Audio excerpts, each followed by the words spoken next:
السلام عليكم ورحمة الله وبركاته. إن الحمد لله نحمده ونستعينه ونستغفره ونعوذ بالله من شرور أنفسنا ومن سيئات أعمالنا. من يهده الله فلا مضل له ومن يضلل فلا هادي له وأشهد أن لا إله إلا الله وحده لا شريك له وأشهد أن محمدا عبده ورسوله لا نبي ولا رسول بعده. قال الله تبارك وتعالى في كتابه: يا أيها الذين آمنوا اتقوا الله حق تقاته ولا تموتن إلا وأنتم مسلمون. Ikhwati wa akhwati yang dimuliakan Allah Subhanahu wa taala. Alhamdulillah, pada sore hari ini kita kembali lagi dipertemukan oleh Allah Azza wa Jalla di dalam majelis ilmu.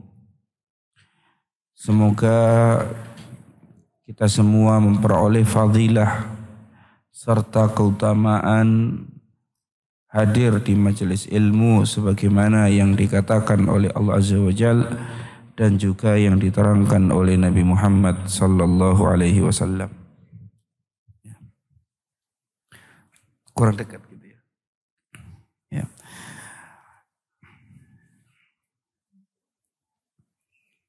Ikhwati wa akhwati yang dimuliakan Allah Subhanahu wa taala, di antara perkara yang tidak tersembunyi dan sudah kita ketahui bersama bahwasannya menjaga hati, mensucikan hati, membersihkan hati adalah sesuatu yang sangat agung.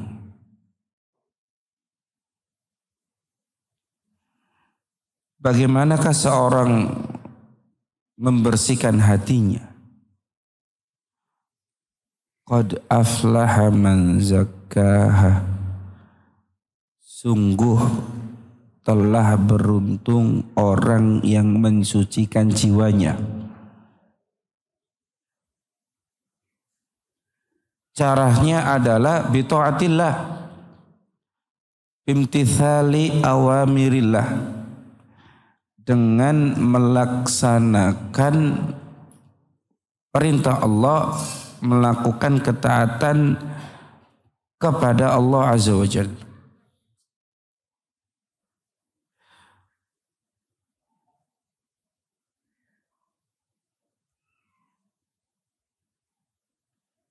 Dan hati serta amal itu ada kaitannya,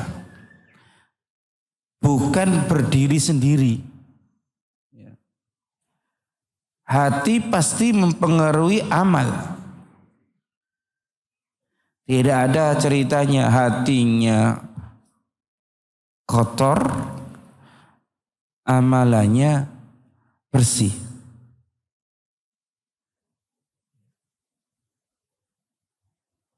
Tidak ada ceritanya misalnya seorang perempuan diperintah untuk menutup aurat. Yang penting hati saya yang tertutup. Nggak ada kaitan gitu loh.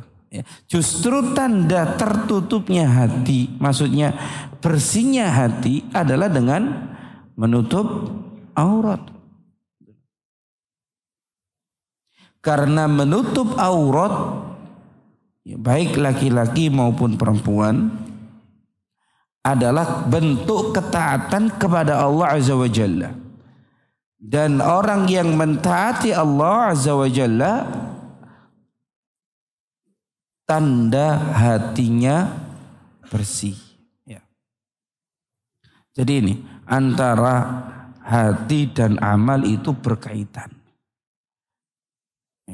Dan hati adalah tempat dilihatnya oleh Allah Azza wa Jalla, tempat Allah melihat hamba. Innallaha la yanzuru ila suwarikum wa ajsamikum walakinallaha yanzuru ila qulubikum wa a'malikum. Sesungguhnya Allah tidak melihat kepada rupa dan fisik kalian. Nah, sayangnya pada zaman sekarang lebih banyak ya orang-orang itu lebih banyak perhatian dengan rupa sama fisik. Entah itu yang laki-laki terlebih yang perempuan. Yang laki-laki sekarang banyak laki-laki pakai skincare ya. Pakai skincare laki-laki. Perhatian sama apa fisiknya. Jasadnya, wah ikut gym, ya, biar kelihatan berotot. Nah, Allah Ta'ala tidak melihat kepada rupa dan bentuk seseorang. Ya. Berarti nggak boleh, saatnya bukan nggak boleh. Kita hendaknya selain menjaga penampilan zahir, kita juga harus menjaga hal-hal yang Allah Ta'ala melihat itu kepada diri kita. Allah tidak melihat kepada bentuk zahir kita. Yang Allah lihat adalah qalb, hati kita dan amal ibadah kita. Hati itu adalah asasul amali wa manba'uha wa ruhuha. Hati adalah pondasi amal ibadah, pondasi amal, wa manba'uha dan sumbernya, wa ruhuha dan ruhnya. Wala zakaa illa idza saluhal qalbu, dan tidak ada kesucian amal kecuali dengan baiknya hati. Sebagaimana yang disabdakan oleh Rasulullah sallallahu alaihi wasallam, ala inna fil jasadi mudghatun idza saluhat saluhal jasadu kullu wa idza fasadat fasadal jasadu kullu ala wahya qalbu. Ketahuilah di dalam jasad seseorang, setiap manusia ada segumpal daging. Kalau daging ini baik, maka semuanya baik. Kalau daging ini jelek, maka semuanya pun ikut jelek.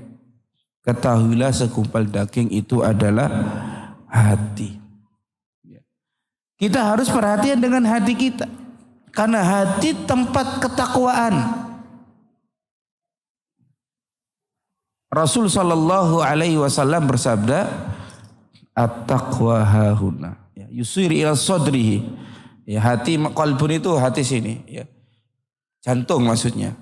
Bukan hati limpa. Ya, bukan gini. Ya, ya maksud at-taqwa hahuna ini enggak sini di dada. Al-qalb. Ini adalah apa?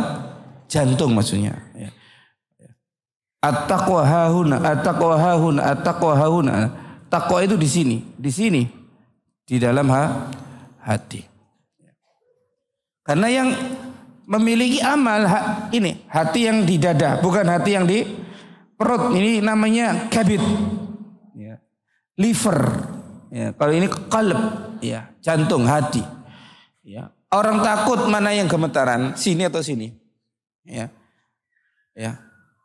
Sedih, sakit hati, aduh sakit hati, sini yang dipanggil, ya, bukan sini, ya.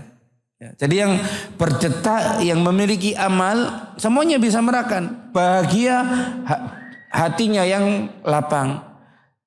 Saat susah, hatinya yang terasa sempit. Ya. Jadi takwa itu di dalam hati. Rasul sallallahu alaihi wasallam sangat perhatian dengan urusan hati. Ya. Kalau kita baca hadis Nabi sallallahu alaihi wasallam, maka kita akan dapati berbagai macam atau banyak sekali redaksi-redaksi doa dari Nabi sallallahu alaihi wasallam yang menerangkan atau yang berkaitan dengan perbaikan hati. Di antaranya adalah yang sering kita baca, yaitu doa Nabi SAW, ya muqallibal qulub tsabbit qalbi ala dinik. Wahai zat yang membolak-balikkan hati, teguhkanlah hatiku di atas agamamu. Nah, ini Rasulullah SAW. Saya tanya kepada antum, kira-kira mungkin enggak Rasul SAW, seorang Rasul itu mati dalam keadaan kafir? Mungkin enggak? Enggak mungkin. Ya. Enggak mungkin. Ya. Dan realitanya memang enggak terjadi. Tapi meskipun demikian, Rasul SAW masih tetap berdoa kepada Allah agar diteguhkan hati beliau di atas agama ini. Maka kita orang yang bisa dikatakan sangat-sangat tertinggal, jangankan dengan Nabi, dengan orang-orang soleh yang ada sezama dengan kita saja sangat tertinggal. Lebih layak untuk membaca doa ini. Ya, karena apa? Karena kita semua tidak memiliki penjamin teguh di atas agama. Siapa yang menjamin kita? Ali misalnya. Nek mati, kok mati? Ya, kalau mati pasti dalam keadaan Islam. Nggak ada yang jamin. Ya, gitu loh. Jangankan jauh-jauh ya. Kita sekarang antum semua berada di jalan kebaikan atau tidak? Berada di jalan kebaikan, di jalan surga atau tidak? Jalan surga, di jalan thalabul ilm, menuntut ilmu, ya. Mempelajari agama Islam. Ada yang jamin istiqamah? Gak ada yang menjamin. Entah ya antum itu latar belakangnya apa, yang jelas saat ini Allah Ta'ala mentakdirkan antum berada di jalan ilmu. Mungkin ada yang dipaksa orang tuanya. Saya dipaksa Ustadz. Iya, kamu sudah tahu dipaksa. Lah kamu kok nurut? Ya, siapa yang buat kamu nurut orang tua? Kalau bukan Allah Azza wa Jalla. Kamu bisa memilih gak menolak? Ya. Bisa memilih untuk menolak. Tapi kenapa tidak antum tolak? Nah, siapa yang menggerakkan antum untuk tidak menolak, tidak membantah orang tua? Allah. Ya, artinya Allah Ta'ala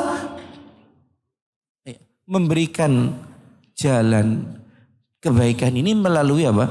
Paksaan orang tua. Ini harus antum sadari. Ya. Ya, jangan memikirkan paksaan. Oh, aku dipaksa, gak nyaman lah. Kalau antum turuti hal itu, sama saja berarti antum ya mencoba untuk keluar sedikit demi sedikit dari jalan kebaikan ini. Itu godaan syaitan itu. Kamu kan dipaksa, gak nyaman di sini. Sudah. Keluar saja dari stay. Jangan belajar. Ya, dibisiki seperti itu. Dituruti, ya sudah. Golak kata orang Arab. Ya, sudah. Keluar dari jalan Islam. Keluar dari jalan thalibul ilm. Ketika seorang penuntut ilmu, keluar dari jalan menuntut ilmu, yakin syaitan lebih gampang goda. Ya, sekarang mau ngapa-apa ini, saya sungkan Ustadz. Lihat pecinya, ya. Ada yang lihat jenggotnya, ya. Masih ada yang disungkani, ya. Lihat celananya, ya. Tapi kalau sudah keluar dari jalan thalibul ilm, ya, semuanya turun. Yang naik itu cuma satu, jenggot, ya. Celananya turun, sarungnya turun, ya. Jenggotnya semakin naik, ya imannya turun, ya. Ya. Nah, ini apa? Jadi kita minta ketetapan kepada Allah Azza wa Jalla. Ya. Jalan yang antum tempuh itu jalan kebaikan, jalan agama. Gitu. Allah pilih, ya. Dan pilihan Allah ini mahal. Ya. Gak ada kaitan dengan apa? Pintarnya, prestasi sekolahnya, gak ada. Ya. Nggak ada jaminan tuh orang yang pintar mesti belajar agama, nggak ada. Orang yang cerdas belajar bahasa Arab untuk memahami agama, nggak ada jaminan. Ya. Tapi ketika kita dipilih oleh Allah Azza wa Jalla, ya, itu artinya Allah menginginkan kebaikan buat kita. Man yuridillahu bihi khairan yufaqihu fiddin. Siapa yang Allah kehendaki baik, maka Allah akan pahamkan baginya agama. Ya, wong sudah dipilih, masa nggak mau? Ya, gitu loh. Sudah dipilih untuk menjadi orang baik, sudah dipilih untuk menjadi orang yang belajar agama, masih nggak sadar, bahkan menolak. Wah, ini adalah satu kesalahan yang besar. Nah, ini doa Nabi SAW. Ya muqallibal qulub, tsabbit qalbi 'ala din. Kita mohon kepada Allah Azza wa Jalla supaya diteguhkan di atas agama Islam ini.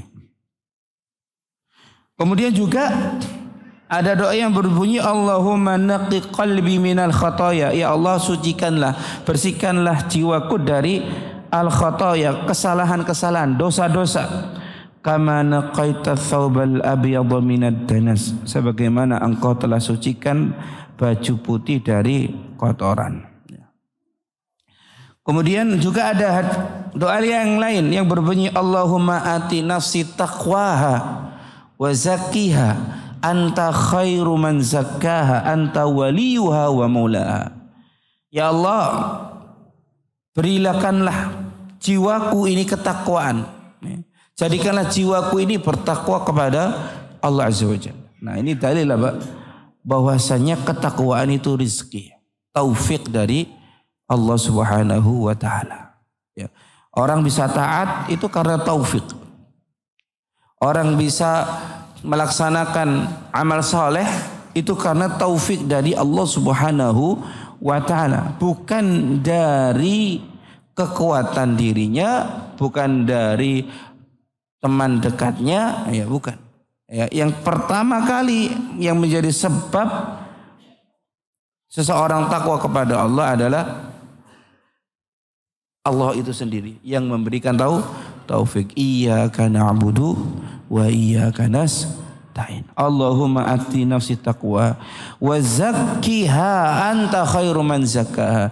Dan sucikanlah jiwaku ini ya Allah, engkau adalah sebaik-baik zat yang mensucikan jiwa. Anta waliyuha wa maulaha, engkau adalah penolongnya dan pemiliknya. Intinya banyak kita dapati di dalam hadis Nabi sallallahu alaihi wasallam doa-doa yang menerangkan bahwasanya beliau memohon keteguhan hati kepada Allah Azza wa Jalla. Beliau memohon keteguhan hati kepada Allah Azza wa Jalla, memohon kesucian hati kepada Allah Subhanahu wa taala. Nah, kemudian di dalam suatu hadis yang diriwayatkan oleh Abu Hurairah diterangkan bahwasanya hati ini ibarat raja. Ibarat raja. Sementara anggota tubuh adalah tentaranya. Al-qalbu malik wal a'dha'u junuduhu. Hati itu raja, sementara anggota tubuh yang lain adalah junuduhu, yaitu tentara-tentaranya. Fa idza tabal maliku tabat junuduh. Apabila rajanya bagus, baik, maka tentaranya pun, rakyatnya pun ikut baik. Wa idza khabusal maliku, namun jika rajanya itu buruk, jelek, kotor, khabusat junuduhu. Ya. Tentara-tentaranya pun ikut khabusat, yaitu buruk. Ya. Gitu loh. Tangannya buruk, yang dilakukan buruk. Lisannya buruk, la'an, suka melaknat, ta'an, suka mencela, sebab, ya suka mencela juga. Ya. Itu tanda bahwasanya hatinya penuh dengan kedengkian. Gitu. Ya. Apa yang dilakukan oleh anggota tubuh itu ibarat luberan saja. Ya. Hati itu gelas kaca. Ya. Antum isi dengan oli, sudah oli bekas lagi, ya, oli bekas, dituangkan terus sampai penuh meluber. Luberannya gak mungkin jadi air putih. Pasti luberannya juga oli bekas gitu loh. Nah, ibaratnya ada pengian. Jadi apa yang di dalam hati ya, itu akan meluber ke anggota tubuh. Meluber ke lisannya, ke tangannya, ke matanya, ke telinganya gitu loh. Karena hati itu adalah raja.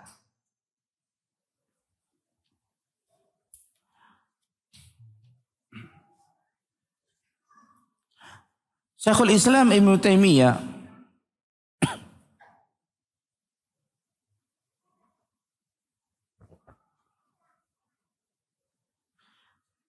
beliau mengatakan innal jawariha la tatakhallafu an muradatil qulub. Sesungguhnya al-jawarih, anggota tubuh, tidak akan menolak keinginannya hati. Ya. Apa yang diinginkan hati akan dilaksanakan oleh anggota tubuh. Kalau hatinya memerintah jalan untuk ke timur, ya, dia akan ke timur. Ya. Gitu. Kalau hatinya menyuruh untuk berkata yang baik, maka akan berkata baik. Pun sebaliknya, kalau hatinya menyuruh untuk berkata buruk, ya akan berkata buruk. Li'anna hataba. Karena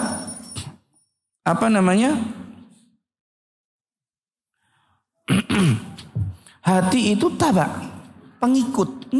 Maaf, karena li'anna tabak, karena anggota tubuh itu pengikut. Ngikut apa yang diinginkan oleh hati. Maka di sini dikatakan walihada al-qalbu la yakhlu fi ahwalihi min amrayn. Oleh sebab itu keadaan hati itu tidaklah terlepas dari dua hal. Ya. Yang pertama adalah ma'rifah dan yang kedua adalah iradah. Ya. Yang pertama adalah ma'rifah, yaitu apa? Mengetahui, dan yang kedua adalah iradah, berkeinginan. Al-ma'rifatu in lam takun ma'rifatan sahihatan wa ilman saliman mutalaqqa min kitabillahi wa sunnati nabiyhi sallallahu alaihi wasallam fa innal qalba hina idzin yushghalu bi ma'arif fasidah wa ulumin mudirrah wa awhamin wa takharrusatin wa khayaliyat. Ya. Yaitu apabila hati tidak dipenuhi dengan pengetahuan yang benar, wa ilman saliman, dan ilmu yang sahih, yang selamat, mutalaqqa, yang diambil min kitabillahi wa sunnati nabihi sallallahu alaihi wasallam, dari sunnah Nabi Muhammad, dari kitab Allah dan sunnah Nabi Muhammad sallallahu alaihi wasallam, fa innal qalba hina idzin yushghalu bi ma'arif fasidah. Ya, maka ketika itu hati yushghal, disibukkan, bi ma'arifa fasidatin, dengan pengetahuan-pengetahuan yang rusak, mudirrah, yang memberikan madarat, penuh dengan khayal. Nah, ini keadaan hati. Orang yang sibuk dengan ilmu-ilmu yang haram, yang membahayakan, tidak akan sibuk dengan ilmu-ilmu yang bermanfaat. Gitu. Ya, saya tanya kan, hati antum tersibukkan dengan ilmu perdukunan enggak? Hati antum, ya, tersibukkan dengan ilmu perdukunan enggak? Enggak. Kenapa? Ada yang iya. Waduh, tubu ilallah. Ya, enggak. Kenapa? Karena sehari-harinya antum disibukkan dengan ilmu yang bermanfaat. Ya, dengan ilmu lugha al-arabiyah, bahasa Arab, ilmu akidah, ilmu fikih, ya, ilmu tentang pendidikan, ya, bagaimana mendidik generasi muda. Ini ilmu yang bermanfaat. Maka hati ini kosong dari hal-hal yang tidak bermanfaat, ilmu-ilmu yang tidak bermanfaat. Ya, ilmu kalne, ilmu dukun, enggak ada. Tapi sebaliknya orang yang sibuk dengan ilmu tersebut, ya, setiap hari makanannya keseharian itu kemenyan, ya, sesajen makanannya, ya. Bukannya itu Al-Quran, primbon, ya. Maka dia tidak akan tersibukkan dengan ilmu yang bermanfaat, ya. Karena nggak akan berkumpul antara hak dan batil di dalam hati seseorang. Pasti ada pertentangan, pertarungan. Ada yang sudah diketahui siapa pemenangnya, ada yang lebih memilih ketaatan, tapi ada banyak juga yang lebih memilih kemaksiatan, ya.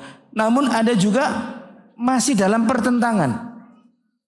Ya Allah, kenapa saya melakukan ini? Ini masih pertentangan, ya. Dia masih menolak, tapi kadang tali ulur. Namun keduanya berdampingan dalam hati seseorang, nggak mungkin. Gak mungkin, gitu. Ya, seperti yang dikatakan oleh Ibnu Qayyim, yang terangkan oleh Ibnu Qayyim, tidak akan mungkin berkumpul dalam hati seseorang itu hubbul Qur'ani wal hubbul musiqa.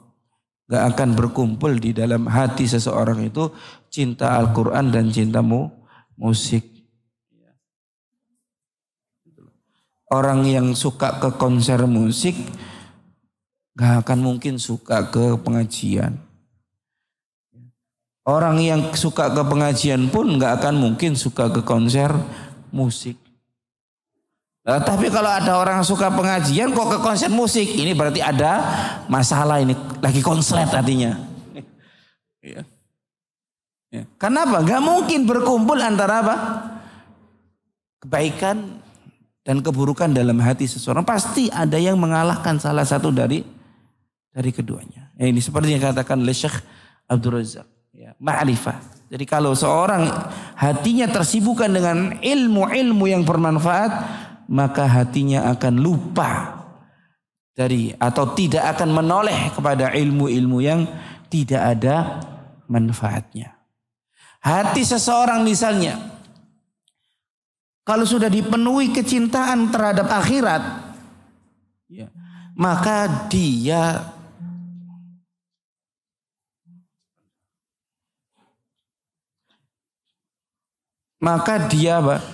tidak akan dikuasai hatinya oleh dunia. Dunia itu tidak akan di hatinya. Dunia itu ada di tangannya. Gak usah dimasukkan hati, di tangan saja.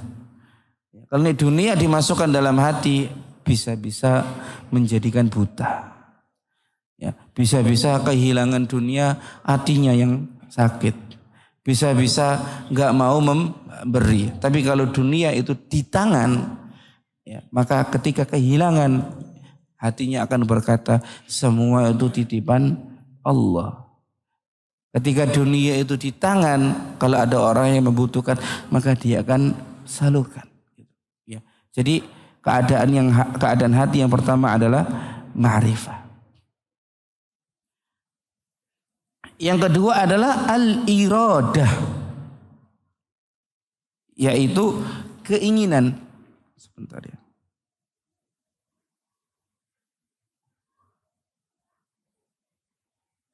Ya. Al-iradah hiya al-azmu alladhi yakunu fi qalbil insani. Iradah adalah al-azm, keinginan yang kuat yang ada di dalam hati manusia.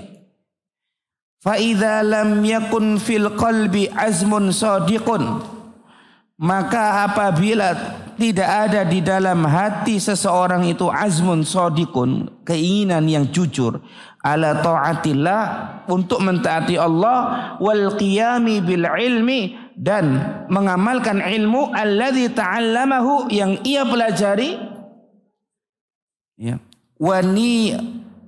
Wa niyatun sahihatun, dan tidak ada di dalam hati itu niat yang sahih. Wa iqbalun wa badlun wa juhdun wa mujahadatun, tidak ada ya kesungguhan, ya, usaha ya untuk melaksanakan itu semua.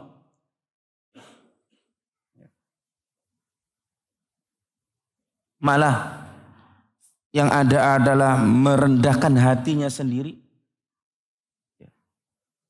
Maka ketika itu hatinya bermasalah. Ya, hatinya bermasalah.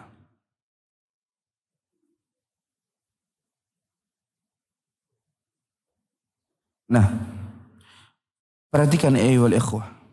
Ya.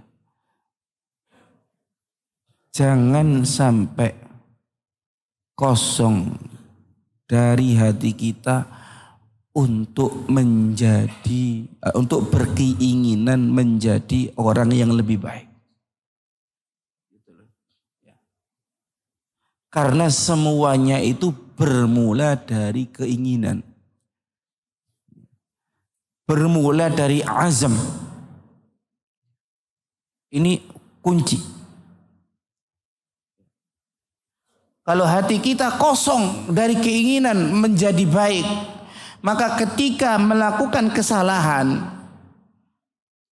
tidak akan ada penyesalan. Tidak ada perasaan merasa bersalah. Kenapa? Karena nggak ada keinginan menjadi baik, gitu loh.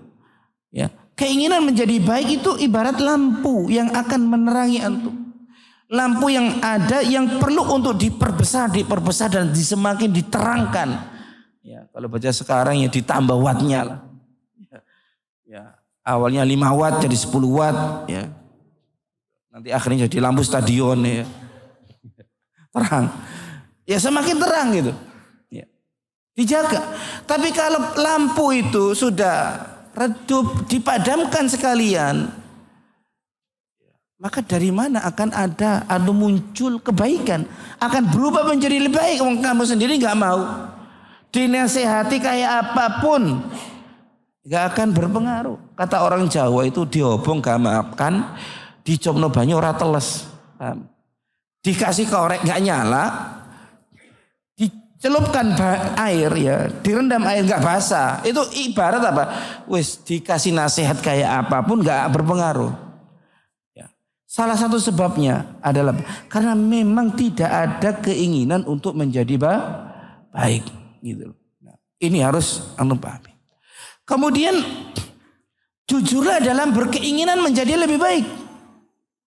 Karena siapa yang jujur, maka Allah Subhanahu wa taala akan jujur kepadanya. Gitu loh. Allah Subhanahu wa taala akan bantu dia untuk jujur. Untuk mendapatkan apa yang dia inginkan. Maka di sini disebutkan oleh Syekh azmun shadiqun. Keinginan yang jujur, bukan azmun kadzib.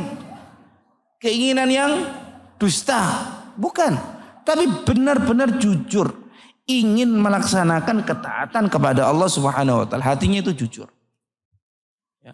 Sebagaimana di dalam sebuah hadis diterangkan, ada seorang pemuda datang kepada Nabi Muhammad SAW, kamenyan, ya, sesajen makanannya. Ya. Bukanya itu Al-Quran, primbon. Ya. Maka dia tidak akan tersibukkan dengan ilmu yang bermanfaat. Ya. Karena nggak akan berkumpul antara hak dan batil di dalam hati seseorang. Pasti ada pertentangan, pertarungan. Ada yang sudah diketahui siapa pemenangnya, ada yang lebih memilih ketaatan, tapi ada banyak juga yang lebih memilih kemaksiatan. Ya, namun ada juga masih dalam pertentangan. Ya Allah, kenapa saya melakukan ini? Ini masih pertentangan. Ya. Dia masih menolak, tapi kadang tali ulur. Namun keduanya berdampingan dalam hati seseorang, nggak mungkin. Gak mungkin. Gitu. Ya, seperti yang dikatakan oleh Ibnu Qayyim, yang terangkan oleh Ibnu Qayyim, tidak akan mungkin berkumpul dalam hati seseorang itu hubbul Qur'ani wal hubbul musiqa. Gak akan berkumpul di dalam hati seseorang itu cinta Al-Quran dan cinta musik. Orang yang suka ke konser musik gak akan mungkin suka ke pengajian.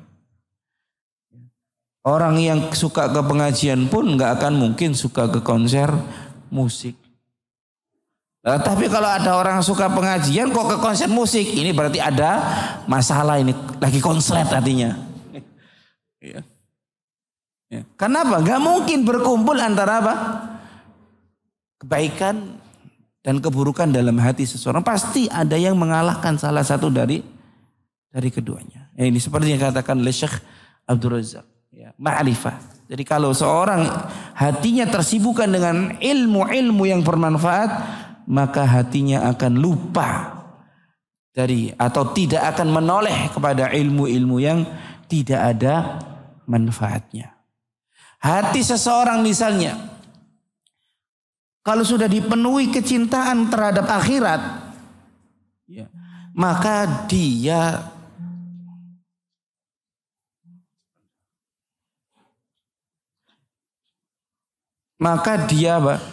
tidak akan dikuasai hatinya oleh dunia. Dunia itu tidak akan di hatinya. Dunia itu ada di tangannya. Gak usah dimasukkan hati, di tangan saja. Kalau dunia dimasukkan dalam hati, bisa-bisa menjadikan buta. Ya, bisa-bisa kehilangan dunia, hatinya yang sakit.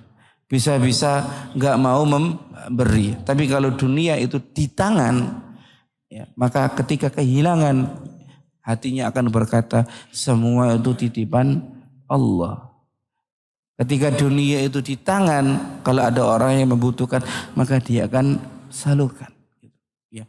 Jadi keadaan hati yang pertama adalah ma'rifah. Yang kedua adalah al-iradah, yaitu keinginan. Sebentar ya.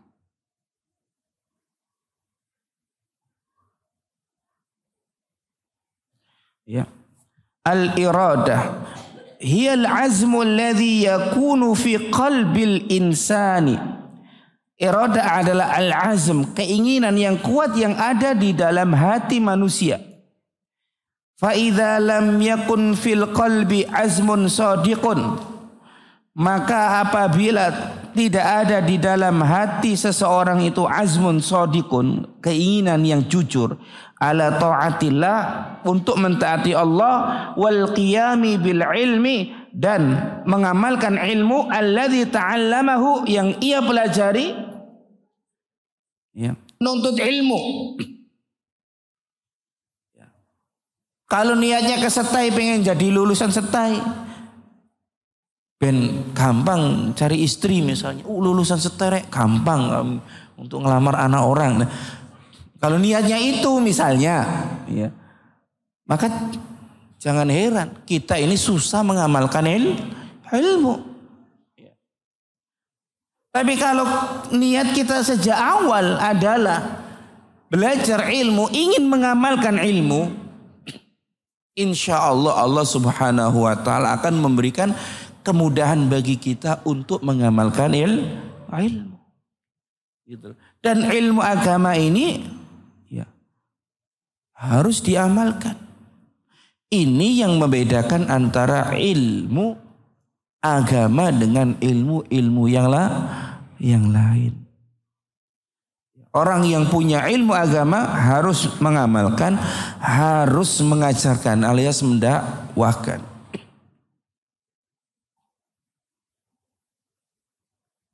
Dan ilmu agama ini berkaitan erat dengan amalia pemiliknya. Kalau ada orang yang belajar ilmu agama suka dugem misalnya, ya, gitu kan. Yang lain tahajud itu dugem. Misalnya, ya jangan heran kalau yang dia pelajari selama ini tidak dia fahami, atau mungkin ya, susah dia hafal, susah untuk diamalkan. Kenapa? Karena ilmu yang dia pelajari tidak tercermin dalam amaliyahnya. Ini berbeda dengan ilmu dunia. Seorang yang sampai pada tingkat tertinggi dalam ilmu dunia, profesor matematika misalnya, dugem misal, gak akan berpengaruh dengan keilmuannya, gitu loh. Ya. Contohnya ya ilmuwan barat, ilmuwan kulon, ya, ilmuwan barat, ya, gitu loh. Ada yang zina, ada yang tukang mabuk, ya kan. Tapi gak ada pengaruhnya tuh dengan ilmu mereka. Kenapa? Karena memang ilmu dunia. Ya. Beda dengan ilmu agama, sangat berpengaruh. Lah Imam Syafi'i aja kan sudah memberikan keterangan tentang hal ini. Syakautu ila waqi'in su'al hifdhi fa arsadani ila tarkil ma'asi wa akhbarani bi anna al-ilma nurun wa nurullahi la yuhda lil 'asi. Aku mengeluh kepada Waqi', salah satu guru beliau, gurunya Imam Syafi'i, ansu'il hifdhi, tentang buruknya hafalanku. Nah ini buruknya hafalannya Imam Syafi'i itu top chairnya kita. Ya, buruknya hafalannya Imam Syafi'i itu top chairnya kita. Diriwayatkan Imam Syafi'i itu kalau baca buku, halaman sebelah itu harus ditutup. Karena kalau nggak ditutup ikut kehafal. Ya. Mau maco ini ngelirik hafal, ngelirik aja lo hafal. Kita melototi gak hafal-hafal. Nah ini syakautu ila waqi'in su'al hifdhi. Aku ngeluh kepada guruku Waqi' tentang buruknya hafalanku. Wa arsyadani ila tarkil ma'asi. Dan beliau mengajariku agar meninggalkan kemaksiatan. Wa akhbarani bi anna al-ilma nurun, dan kabarkan kepadaku bahwasanya ilmu Islam, ilmu agama ini nurun, cahaya. Wa nurullahi la yuhda lil 'asi, dan cahaya dari Allah Ta'ala itu tidak diberikan kepada orang yang bermaksiat. Ini ucapan Imam Syafi'i terkait hubungan antara ilmu dan amal seseorang. Ya, ilmu di sini ada ilmu agama, bukan ilmu dunia. Makanya beda. Sehingga seseorang yang belajar ilmu agama hendaknya membedakan diri. Ya, amalnya, ucapannya, perilakunya, ya, tongkrongannya. Ini penting loh. Tongkrongan itu penting. Ya banyak thalib-thalib gagal gara-gara salah nongkrong. Gitu loh. Nongkrongnya di warkop, wah salah sudah. Ya nongkrongnya thalib ya harus di perpustakaan atau di masjid. Gitu. Teman ya, mempengaruhi. As-sahibu sahib. Teman itu menyambar, ya, mempengaruhi. Ya. Dan seseorang itu akan sefrekuensi dengan yang sejenis. Maka kalau pingin berhasil, seandainya frekuensinya itu buruk, dirubah dulu frekuensinya, disetel ulang. Ya. Disetel ulang. Biar apa? Biar berhasil dalam belajar. Ya. Kalau senangannya bergaul dengan ya orang-orang yang malas belajar, ya, saya nyaman Ustaz, ya, nyaman. Ya, berteman dengan mereka, wah enak, gak banyak pikiran Ustaz. Ya, gak banyak pikiran, ya memang, karena gak mikir pelajaran, ya kan. Ya, ya, ya. Nah, kalau thalib gak seperti itu. Ya. Memang thalib harus mikir, gitu loh. Biar otaknya gak mandek, berkembang terus. Ya. Hafalannya apa?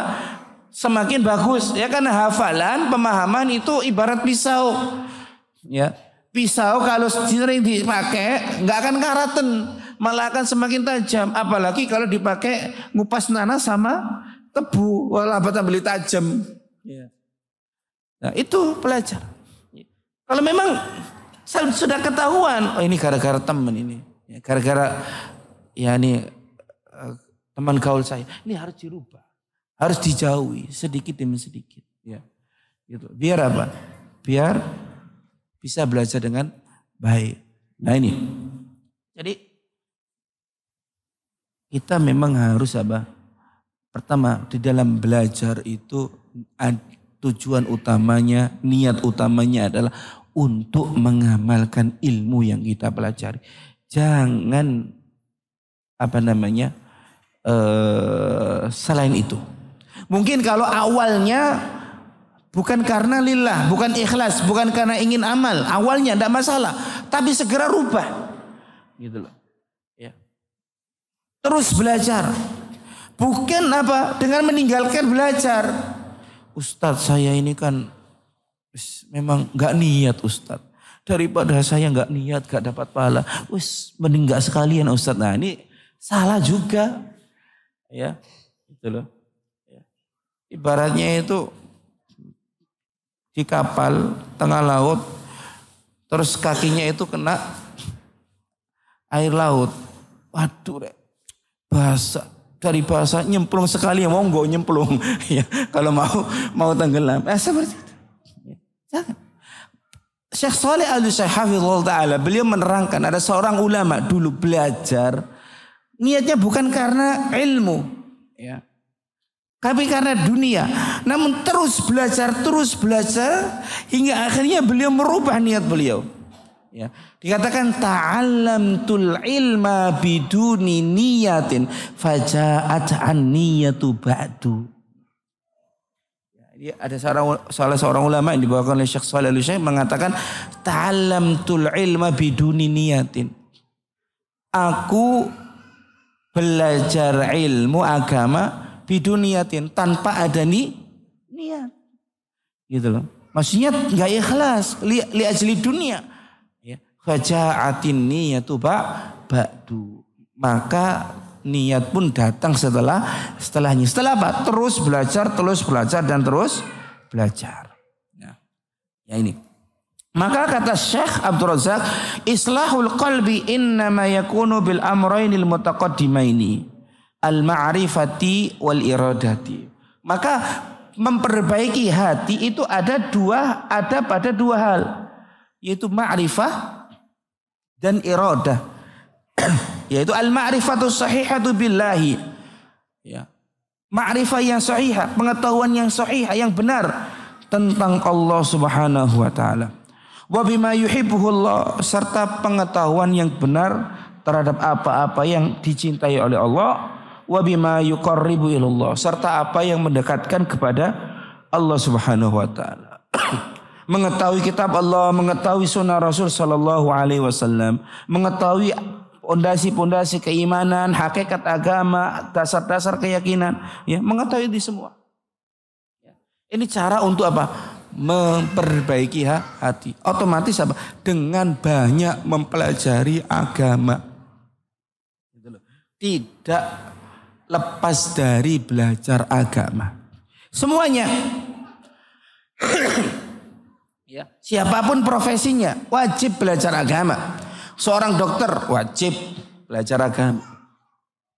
Insinyur wajib, pedagang, petani wajib, bahkan sampai pengangguran wajib belajar agama. Ya. Semuanya harus belajar agama. Untuk apa? Memperbaiki hati. Gitu loh. Supaya dia tahu apa yang Allah cintai, supaya tahu apa yang mendekatkan kepada Allah, sehingga apa? Menyembah Allah Azza wa Jalla berdasarkan ilmu, gitu loh. Berdasarkan apa yang Allah cintai, bukan lagi ya ini prasangka kita.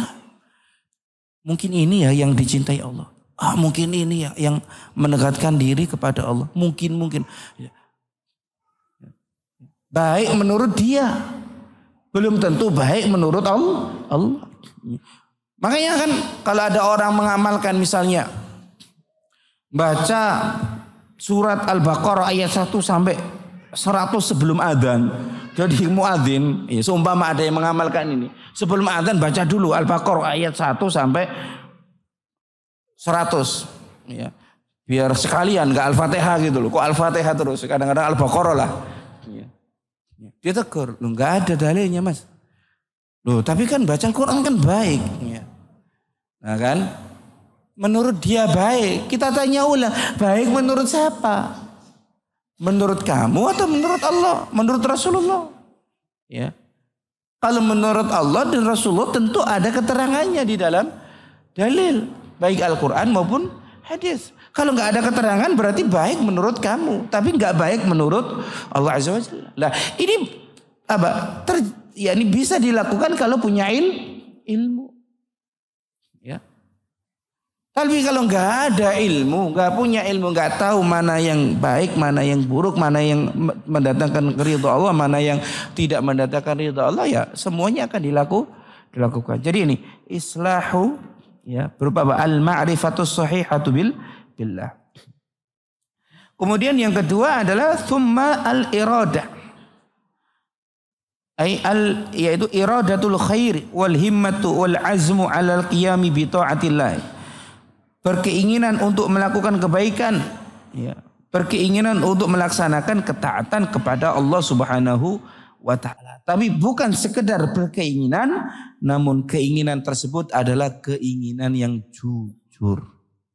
Ya, keinginan yang jujur yang memang datang dari hati yang ikhlas, bukan datang dari hal yang lain. Ya, bukan karena duniawi, bukan karena tetangga, bukan karena pekerjaan, bukan karena usum-usuman. Ya, tahu usum, musim-musiman. Ya, kayak sekarang musim pakai kerudung, lagi musim, ya, lagi trending, ya, zaman sekarang. Ya, dulu sempat musim apa? Celana, ya, di atas mata kaki, ya kan? Ya, British model kalau nggak salah, ya, dari Inggris, ya, di atas mata kaki. Semuanya apa? Di atas mata kaki. Karena apa?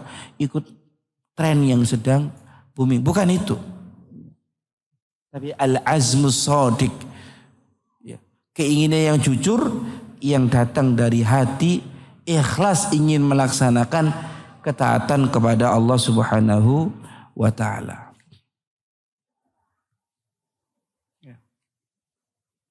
Nah, seseorang yang mentaati Allah Azza wa Jalla, ya, seseorang yang mentauhidkan Allah Azza wa Jalla, karena puncak ketaatan adalah tauhidullah Azza wa Jalla.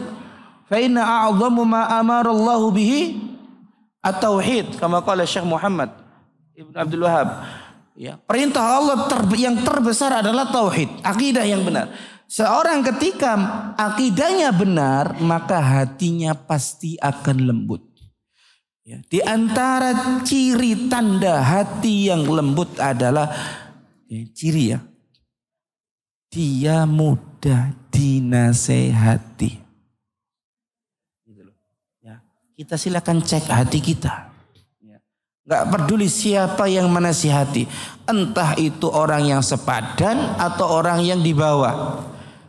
Kalau orang di atas yang lebih tinggi kedudukan dari dia mungkin mangguk-mangguk aja, nggak ada bantah. Biasanya orang itu tidak mau menerima nasihat orang yang di bawah. Ya. Orang yang ada di bawah dia yang lebih, misalnya tidak berilmu, yang lebih rendah strata sosialnya, yang lebih miskin misalnya, biasa nggak mau dinasihati. Pak, ini mboten benar, ini nggak benar. Apa? Ngomong lagi, ya gitu kan. Gak bener. Sopo kok niku? Siapa kamu? Ya, berarti ini apa? Hatinya nggak lembut. Ada yang salah dalam hatinya. Ya. Kalau hatinya itu lembut, akan mudah dinasehati. Ya. Akan mudah diingatkan tentang Allah Azza wa Jalla, tentang pahala, tentang dosa, tentang dunia, tentang surga, tentang neraka, mudah diingatkan. Sebagaimana disebutkan di Syekh Hafizahullah Ta'ala, beliau menerangkan atau membawakan kisah, yaitu kisah seorang laki-laki dan perempuan, ya, yang mana sang laki-laki mengajak perempuan untuk melakukan perbuatan yang bertentangan dengan agama Islam. Zina, ya. Maksa, ya. Jadi laki-laki ngerayu perempuan ini. Yaqulu Ibnu Rajab rahimahullah taala fi kitabihi Syarhi Kalimatul Ikhlas wa huwa kitabun 'azimun nafa'. Al-Imam Ibnu Rajab rahimahullah taala membawakan satu kisah di kitab beliau, yaitu kitab Syarh Kalimatul Ikhlas. Apa? Rawada rajulun imra'atan fi falatin lailan fa'abat. Seorang laki-laki ngerayu seorang perempuan di tanah lapang, ya, lailan, pada malam hari, ya, nggak ada yang tahu. Fa'abat. Maka perempuan ini nggak mau. Faqala laha, maka laki-laki tadi berkata kepada wanita, ma yarana illal kawakib, enggak ada yang melihat kita kecuali bintang-bintang di langit. Cuma bintang-bintang yang menjadi saksi misalnya. Faqala wa aina mukawwikibuha. Lantas di mana mukawwikubuha? Aina mukawkibha wa aina mukawkibuha, di mana mukaikibnya? Aina mukawkibul kawakib, mana mukaikib al kawakib itu? Ya ini apa? Khaliqul kawakib. Ya, mukawkibul kawakib itu adalah khaliqul kawakib Rabbuna subhanahu wa ta'ala. Ala yarona? Ala yattali'u alaina? Yaitu pencipta bintang-bintang ini. Allah subhanahu wa ta'ala. Bukankah Allah melihat kita? Bukankah Allah subhanahu wa ta'ala mengawasi kita? Imtana'at an ma'siyatillahi lihadihil aqidati allati qamat fi qalbiha. Maka dia pun, perempuan ini pun apa? Tidak mau memaksiati Allah Ta'ala. Karena akidah yang ada di dalam hatinya. Keimanan kepada Allah Subhanahu wa Ta'ala. Ya. Kisah juga menantunya Umar bin Khattab. Ya, putri penjual susu. Yang antum mungkin sudah pernah belajar di silsilah ya. Ya. Di mana ibunya nyuruh dia untuk mencampur susu dengan air. Wahai anakku, campurlah susu kita dengan air. Karena pedagang-pedagang yang lain mencampur susunya dengan air. Kemudian putri ini mengatakan, ya ibu, jangan, hal ini dilarang oleh Amirul Mukminin. Umar bin Khattab, khalifah kita, melarangnya. Maka sang ibu mengatakan, campurlah. Umar nggak ngerti kok. Umar nggak ngelihat, campur. Kemudian putrinya mengatakan, kalau seandainya Umar nggak ngelihat ibu, maka Robnya Umar melihat apa yang kita lakukan. Nah ini hati yang lembut, merasa diawasi oleh Allah Azza wa Jalla. Ini semua muncul dari apa? Dari akidah yang benar. Ya, demikian yang disampaikan, kurang lebihnya kami mohon maaf yang sebesar-besarnya. Saya tutup dengan bacaan kafaratul majlis. Subhanakallahumma bihamdika asyhadu an la ilaha illa anta astaghfiruka wa atubu ilaik. Wassalamualaikum warahmatullahi wabarakatuh.